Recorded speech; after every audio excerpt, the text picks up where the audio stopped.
I never thought betrayal would feel so quiet.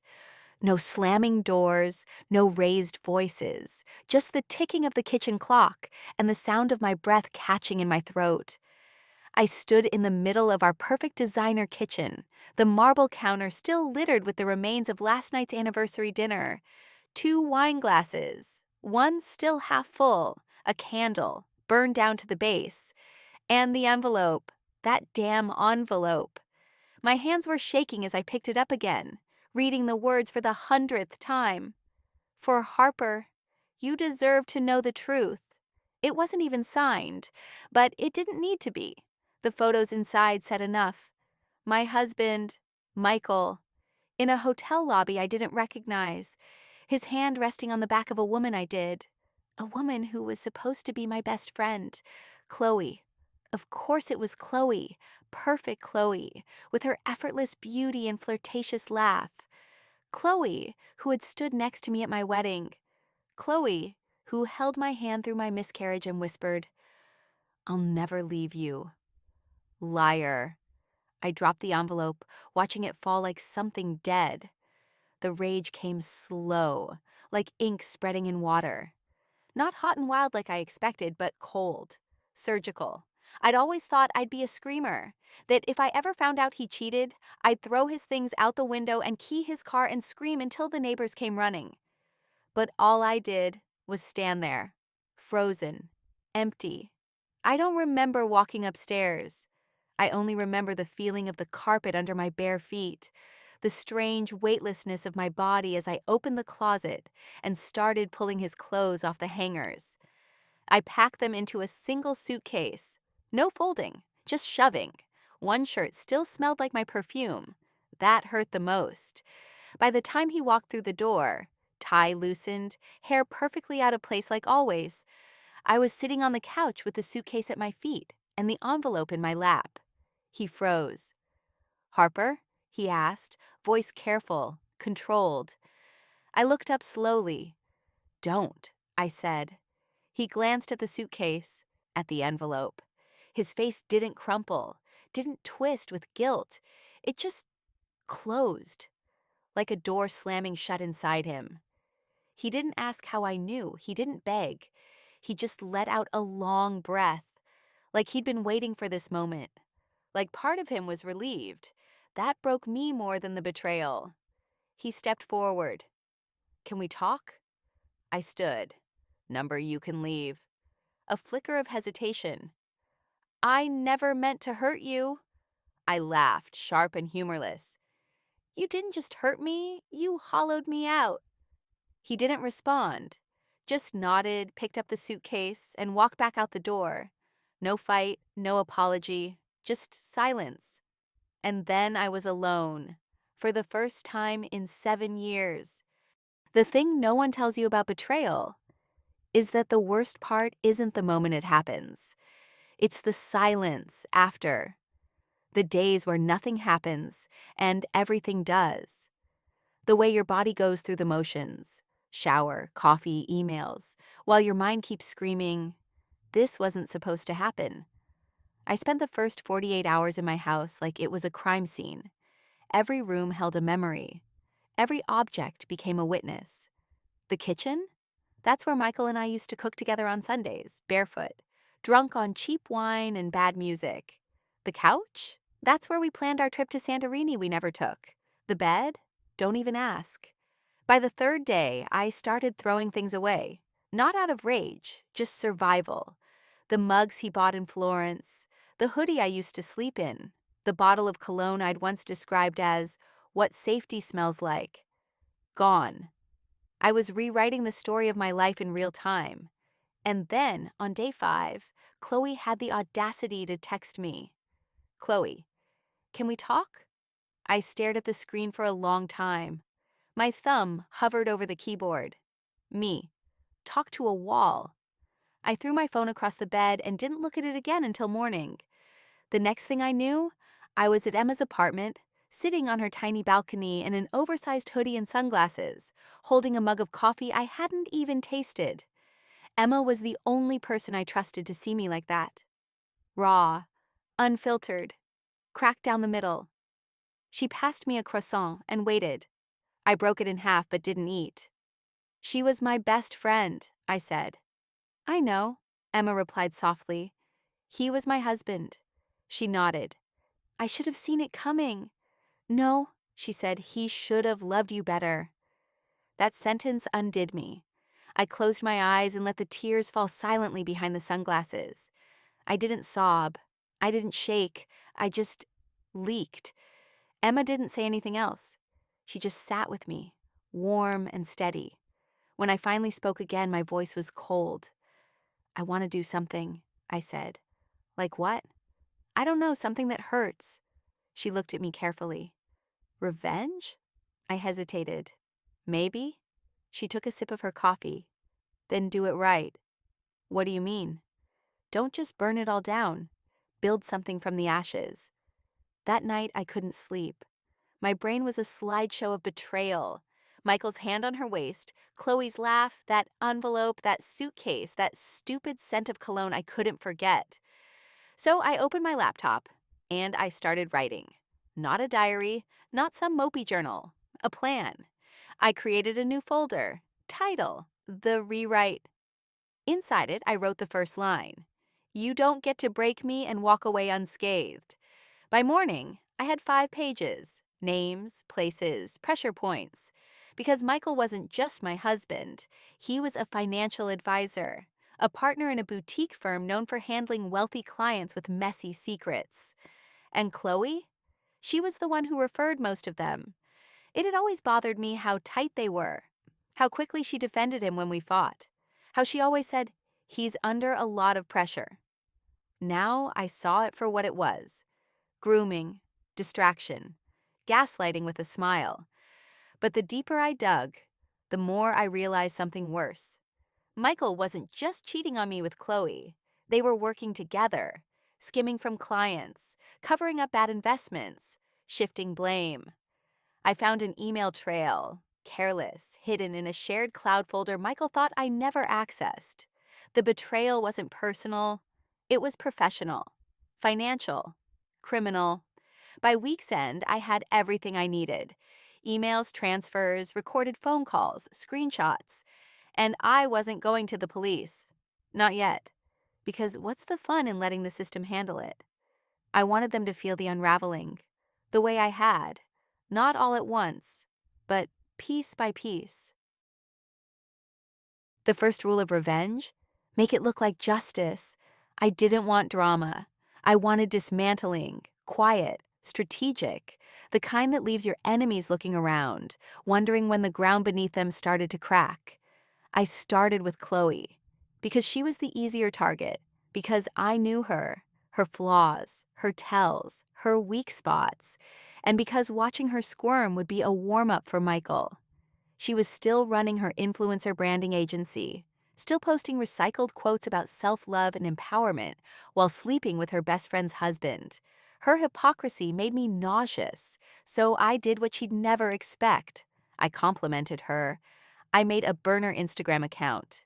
New name, fake profile pic, a believable feed of aspirational travel photos and lifestyle posts. I followed her, liked her last 10 posts, left a comment under a reel. You're literally goals. I'd love to collaborate. She DM'd me within 2 hours. Of course she did. We exchanged a few messages. I kept it light, flirty, eager.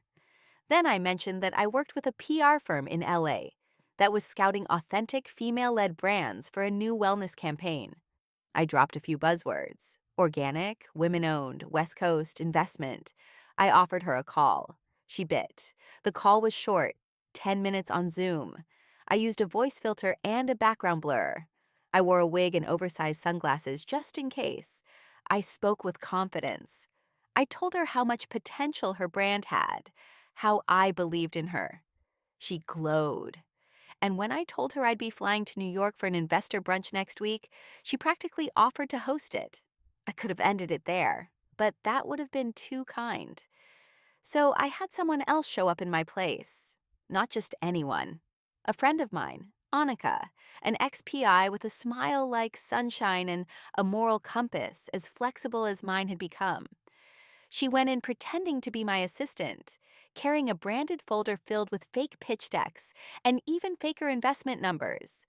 Chloe ate it up. She took photos, tagged us, called us game changers. And while she schmoozed, Annika planted a flash drive in her laptop. You'd be amazed what a careless entrepreneur keeps on her desktop. Contracts, emails, a spreadsheet labeled alt payments. Bingo.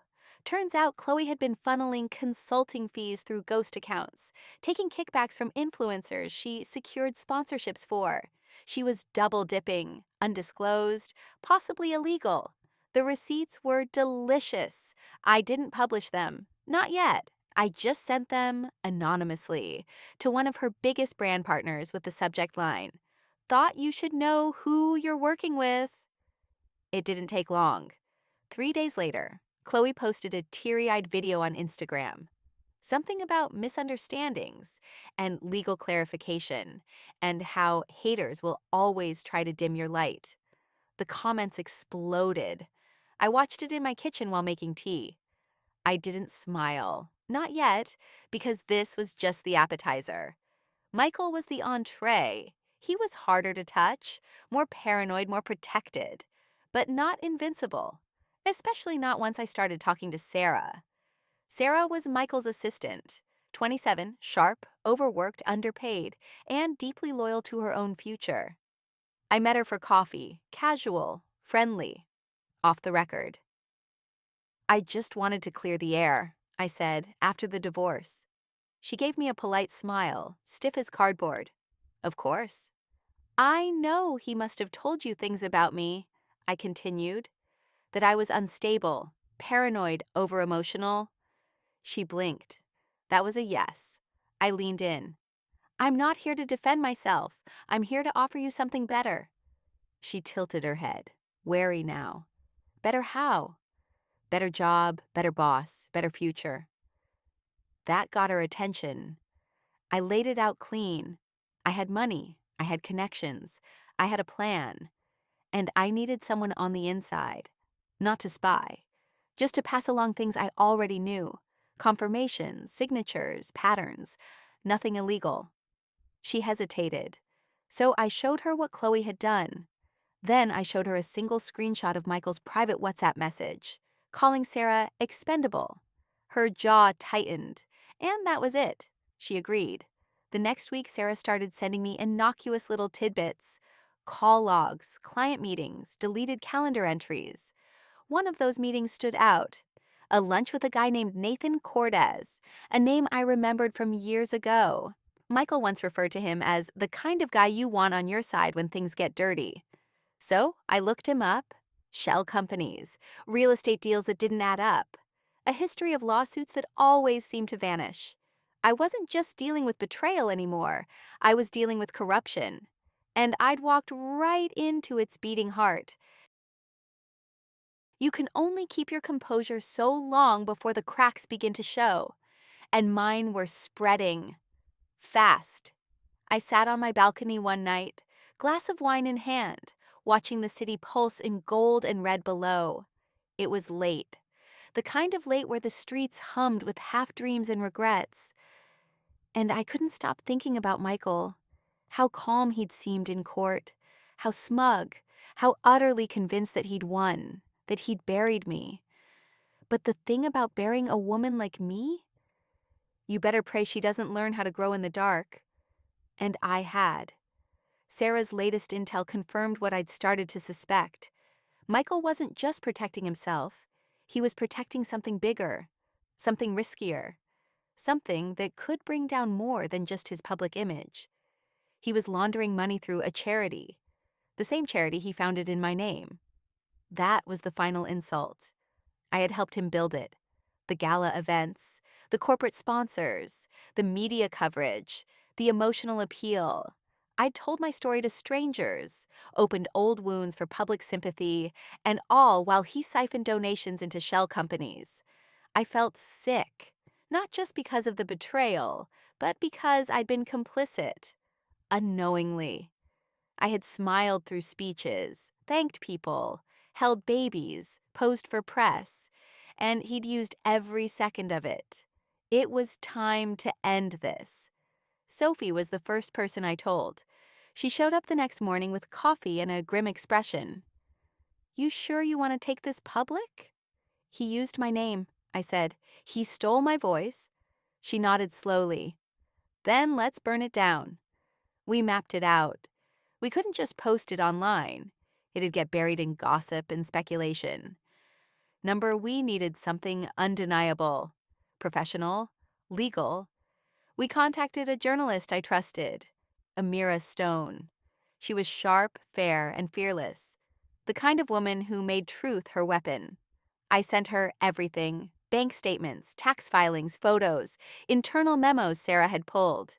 It took Amira 2 days to verify it all. She called me on a Wednesday. "This story," she said, "is going to shake pillars." "Good," I replied. "Let them fall." The article dropped on a Friday morning. Behind the Mask: How Michael Langford Used a Cancer Charity to Fund His Secret Empire. It hit like an earthquake. By noon, the charity's board had issued a statement suspending all operations. By 3 p.m., Michael's PR team was in full denial mode.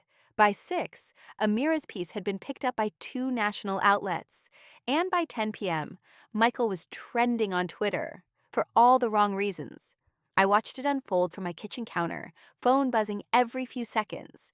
People were shocked, enraged, betrayed, and they wanted answers. Michael gave none. Instead, he posted a vague statement about mismanagement and clerical oversights. Weak, predictable, transparent. Sophie called me late that night. "Congratulations," she said. "You cracked the dam." "Yeah," I murmured, "but the flood's just starting." She was silent a moment. "How are you feeling?" I looked at the headlines again, then at the framed photo of me and Michael at our first fundraiser. His hand on my shoulder, smile wide, lies hidden in plain sight. "I feel like I'm finally breathing again," I said. But I knew it wasn't over. Because people like Michael don't go down quietly. They crawl, they bite, they wait for you to blink. And I wouldn't blink. Not anymore. I didn't expect it to move this fast. By Monday morning, the media frenzy had exploded. Not just the online world. This had breached into radio shows, morning TV, late-night commentary. Michael's face was everywhere. But now, the shine was gone. No designer suit or charming smile could cover what he'd done. People were angry. Donors wanted answers. Families who'd received aid through the charity were speaking out. Politicians who'd stood beside him at galas suddenly remembered scheduling conflicts. Sponsors pulled out faster than anyone could track.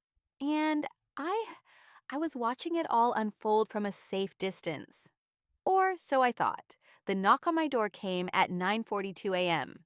3 firm taps. I wasn't expecting anyone. I opened the door slowly, only to find a bouquet of white lilies on the ground. No card, no delivery slip, just the flowers. And the heavy silence of something off. I froze. White lilies, my least favorite flowers.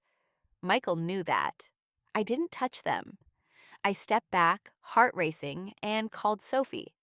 "They're trying to scare you," she said immediately. That's his move.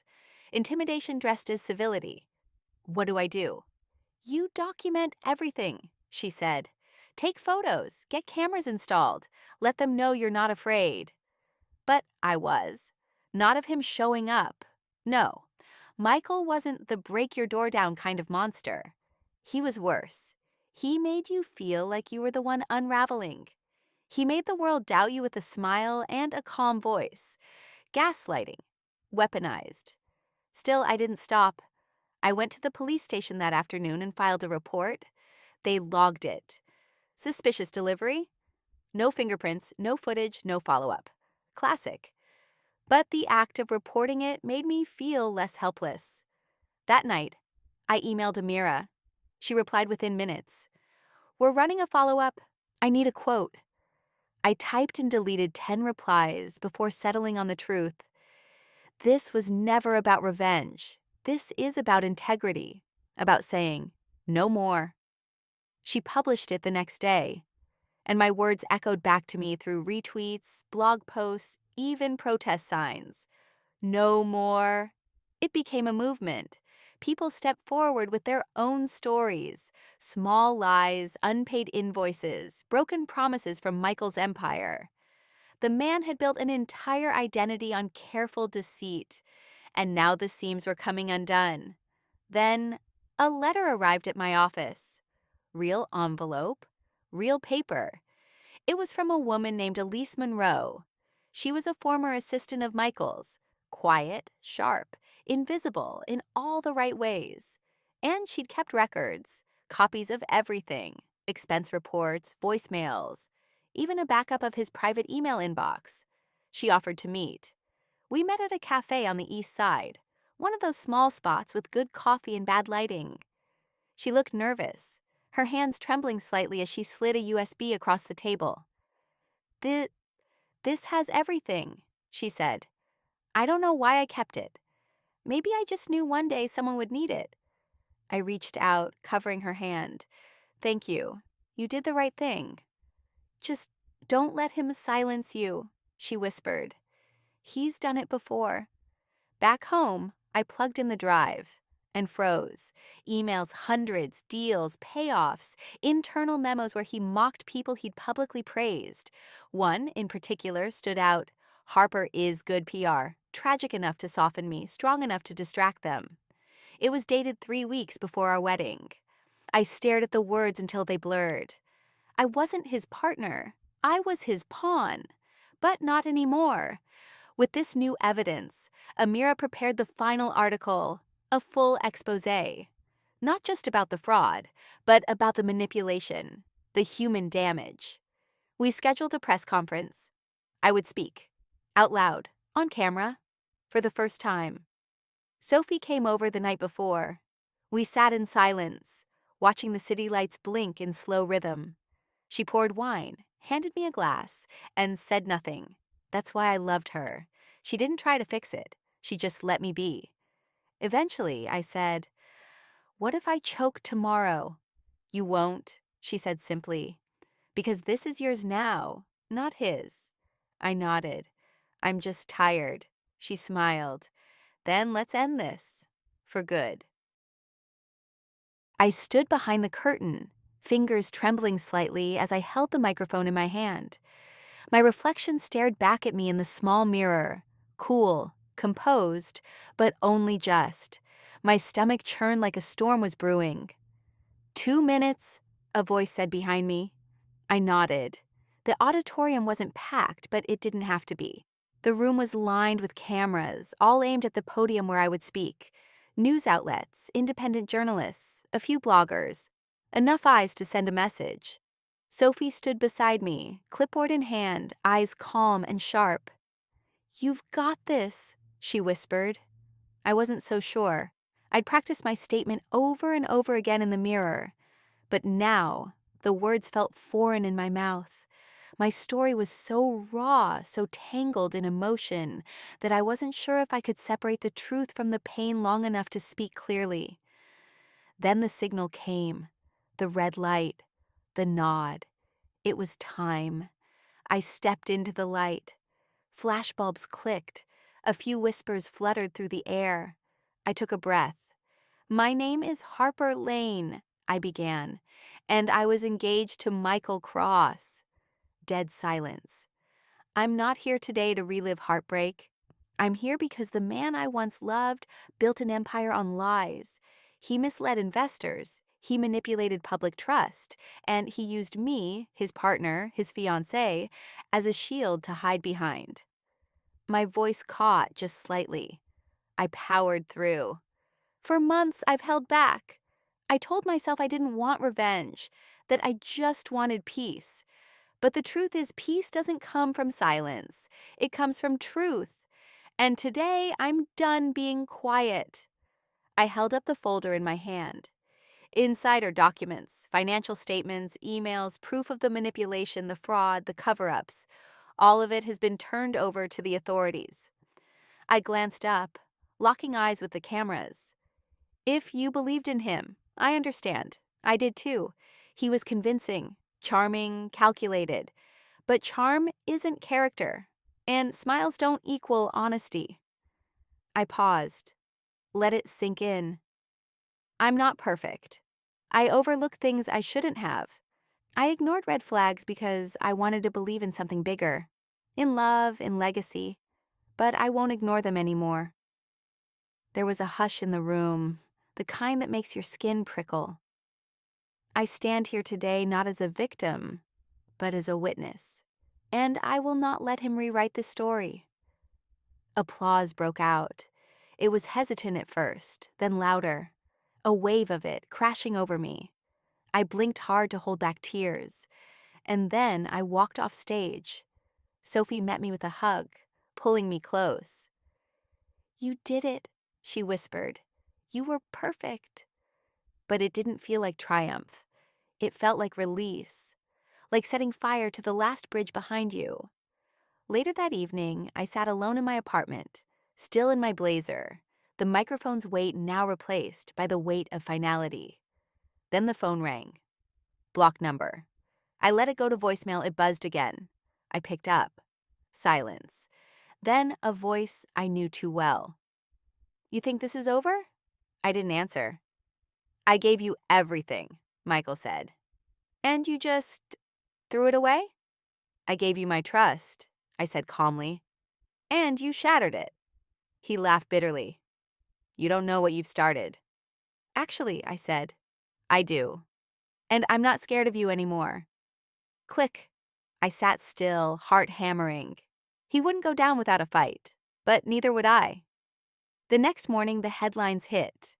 Michael Cross exposed. Whistleblower steps forward in cross-charity scandal. Harper Lane speaks out. My inbox overflowed. Messages from strangers, survivors, investors, journalists. Some wanted interviews. Others just wanted to say thank you. Then one message stood out, from a woman named Claire Myers. "I was his assistant for 2 years. I have files. I'll share them. You're not alone." I smiled. This wasn't just about Michael anymore. This was about every woman who had been silenced, every truth that had been buried. And now, we were digging it up, together. I didn't expect him to strike back so fast. By Monday morning, my inbox had turned from thank you notes to legal threats. A cease and desist, a formal lawsuit claiming defamation and damages. From Michael's lawyers. Sophie scanned the papers, flipping through each page like she was shredding them with her eyes. "He's panicking," she muttered. "He's trying to intimidate me." "Let him try." She dropped the folder on my table like it was radioactive. "We've got receipts. He's got smoke." Still, I couldn't ignore the chill running down my spine. The man I once loved now saw me as his biggest threat. And knowing Michael, his control, his pride, his obsession with perception, he wasn't going to stop with legal letters. He was going to go personal. And he did. By Wednesday, a gossip site published a hit piece. Harper Lane, bitter bride or calculated climber. They dragged up old social media posts, misquoted emails, even a twisted version of my therapy sessions, somehow leaked. He was trying to break me in public, but I'd already broken in private. And rebuilt. I met with Claire Myers the next afternoon at a cafe in Soho. She wore a trench coat and sunglasses, like she'd watched too many spy movies. Still, her hands trembled when she handed me the flash drive. "There's more," she whispered. "Board memos, hidden financials, phone recordings, stuff even your folder didn't have." She stirred her coffee like she was afraid it might scream. "Why are you helping me?" I asked. She looked up. "Because I should have spoken up years ago. I was scared, but now I see someone else doing what I didn't, and I want to be part of that." I reached across the table, touched her hand. "You already are." That night, I stayed up until 3 a.m., combing through the files. It was worse than I thought. Bribery, insider trading, silent payouts to silence whistleblowers. He wasn't just crooked. He was poisonous, and I had everything I needed. The next day, I met with a journalist from The Guardian, a woman named Rhea Patel, known for taking down billionaires with nothing more than a headline and a hard drive. "This is gold," she said, eyes wide as I slid the flash drive across the table. "And it's going to burn." "Good," I said. "Let it." But while I was preparing for truth, Michael was preparing for war. By Friday, I found a private investigator parked outside my apartment. By Saturday, someone had slashed my tires. By Sunday, a fake story about me embezzling from one of Michael's foundations hit a right-wing blog. The pressure wasn't just tactical, it was personal. Sophie moved into my apartment with a suitcase and pepper spray. "I don't care if we have to live off takeout and bad wine," she said, tossing her bag on my couch. "You are not facing this alone." "I'm not scared," I lied. "Good," she said, "because I am. And that means you should be too. But scared doesn't mean silent." That night, I recorded a video. Just me, no makeup, no lighting, just my voice and the truth. I posted it at midnight. To those asking why I've spoken out, here's why. The next morning, it had over 2 million views. And counting. My inbox exploded. News anchors, celebrities, survivors. But one message stood out. A simple email. Subject line: "I know what he did to me too." No name, no signature, just an attachment. I clicked. Photos, documents, a timeline. It was from another woman. She'd been in a relationship with Michael 2 years before me, and the pattern was identical. Charm, control, isolation, betrayal. He'd done it before. He would do it again. Unless I stopped him. The text came at midnight. I was in bed, staring at the ceiling, heart thudding with a mix of fear and fury. The last few days had unraveled me. Every step forward felt like walking on glass. I knew Nathan would retaliate, but I didn't expect him to use our daughter. The message was simple. 4 words. No punctuation. "She stays with me." Panic shot through me like an electric current. I called Sophie immediately. She picked up on the second ring. "He took her," I said. My voice was shaking. "He picked her up from school without telling me. She hasn't come home?" There was a pause. Then, "Okay, I'm coming over." 20 minutes later, she was on my couch, her laptop already open, fingers flying. "I've got a friend at CPS," she said. "We'll make a formal complaint in the morning. But for tonight, I need to know she's safe." Sophie looked up, eyes sharp. "He won't hurt her. That's not who he is." I wasn't so sure anymore. I had seen something in him the last time we spoke. A coldness, a hunger for control. He wasn't just trying to save his empire anymore. He was trying to destroy mine. I scrolled through old photos of us, vacations, birthdays, Christmas mornings, all those smiles, all those lies. "You think he's using her to threaten me?" I asked. "I think," Sophie said carefully, "he's trying to remind you he still has power." And maybe he did. But not for long. The next morning, I marched into the courthouse and filed for an emergency custody hearing. The judge granted a temporary restraining order. Nathan was ordered to return our daughter within 24 hours. He didn't. Instead, he sent another message. "You want to play dirty? Fine." Attached was a photo of me from 2 years ago. Leaving a bar, clearly tipsy. Being helped into a cab by a male friend. Out of context, it looked worse than it was. And I knew exactly what Nathan intended. By noon, gossip blogs had the image. By 2, I was trending. "Single mom meltdown," one headline screamed. "Double life of the golden wife," said another. Sophie handled the PR, spinning a narrative of resilience and strength. But the damage was done. Clients called, projects paused, people hesitated. That night, I sat in the shower until the water ran cold.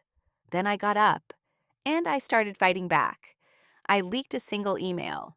one that tied Nathan to a hush money payment in a corporate harassment case. I didn't release names, just facts, enough to make him sweat. He responded with a press conference. "I love my family," he said, voice trembling, eyes glassy.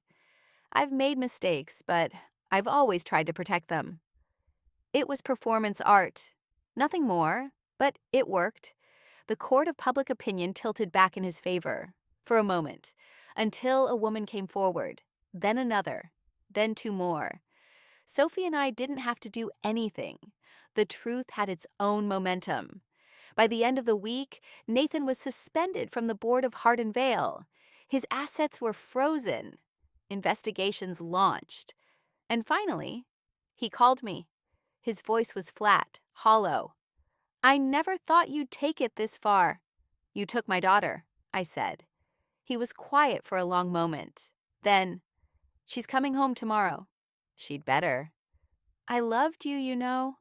"No," I said. "You loved control, and now you've lost it." The line went dead. I stared at the screen and smiled, because for the first time in years, I felt free. The front door creaked open slowly. Light spilled into the hallway as my daughter stepped inside, clutching her backpack like a shield. She looked tired, older somehow, like the last few days had taken something from her too. "Hey," I said softly, kneeling down. She ran into my arms. I held her tight, breathing in her scent, willing the last traces of fear to dissolve into the air between us. "Did he say anything to you?" I asked once we were sitting on the couch. A blanket wrapped around both of us. The world quiet for the first time in days. She nodded, eyes downcast. "He said you were mad at him, that you wanted to take me away." "I'd never do that," I whispered. "But I did have to stop him from hurting people." She looked up at me, eyes wide and blue. "Did he hurt you?" I hesitated, then nodded. "Yes, but not the way you think. Not with fists, with lies." She leaned into me. "I'm glad I'm home." "Me too." Later that night, after she fell asleep, I stood at my window and watched the city breathe. Headlights shimmered on wet pavement. A siren wailed somewhere in the distance. And I knew it wasn't over, but it was ending. The next day, I walked into Heart and Vale. Not through the back, not like a visitor or a shadow, but through the front, head high. The receptionist looked startled but didn't stop me. Sophie was already waiting in the elevator. "You sure about this?" she asked as the doors closed. "I have to see it." We stepped into the boardroom 20 minutes later. The mood was tense.